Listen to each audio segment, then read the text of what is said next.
Samantala, muli naman tayong makisilip sa lagay ng panahon ngayong araw. Live mula sa Pag-asa STE, babalitaan tayo ni Harry Bayona. Good morning, Harry. Ano ang lagay ng ating panahon para ngayong araw ng Lunes?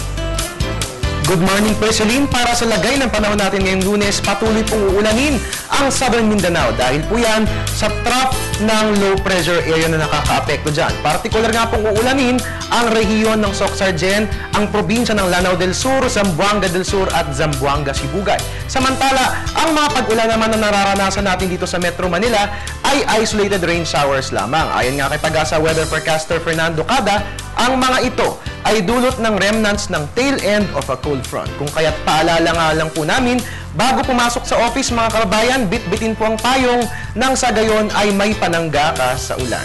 At yan po muna ang latest tungkol sa ating panahon. Kasama nyo sa balitaan sa telebisyon ng bayan ng inyong weatherman, Harry Bayona. Balik sa Perseline. Maraming salamat, Harry, live mula sa Pag-asa DOST para sa ating silip panahon.